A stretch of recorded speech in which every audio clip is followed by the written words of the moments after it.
शारदीय नवरात्रोत्सवानिमित्त महाराष्ट्रातून आणि परराज्यातून लाखो भाविक करवीर निवासिनी श्री अंबाबाईच्या दर्शनासाठी येत असतात।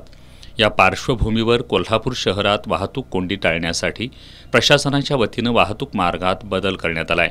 अवजड चारचाकी आणि दुचाकी वाहनांसाठी स्वतंत्र पार्किंगची व्यवस्था करण्यात आली आहे।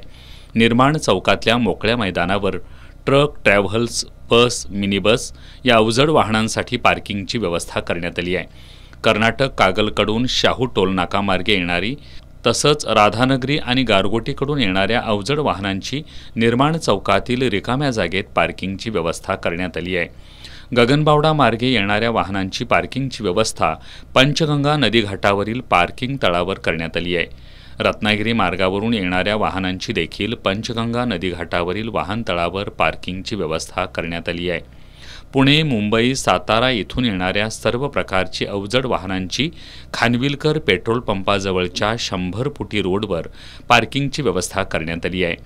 तर तावडे हॉटेलकडून येणाऱ्या वाहनांची व्यवस्था 100 फुटी रोडवर करण्यात आली आहे। याशिवाय चारचाकी वाहनं आणि दुचाकी वाहनांची पार्किंगची व्यवस्था बिंदू चौक, बेटाळा मैदान, गांधी मैदान, फिनस कॉर्नर, गाडी अड्डा या ठिकाणी करण्यात आली आहे। जिल्हा प्रशासनाच्या वतीनं सर्व वाहनतळांवर लाईट, पिण्याचं पाणी आणि स्वच्छतागृहांची व्यवस्था करण्यात आली आहे।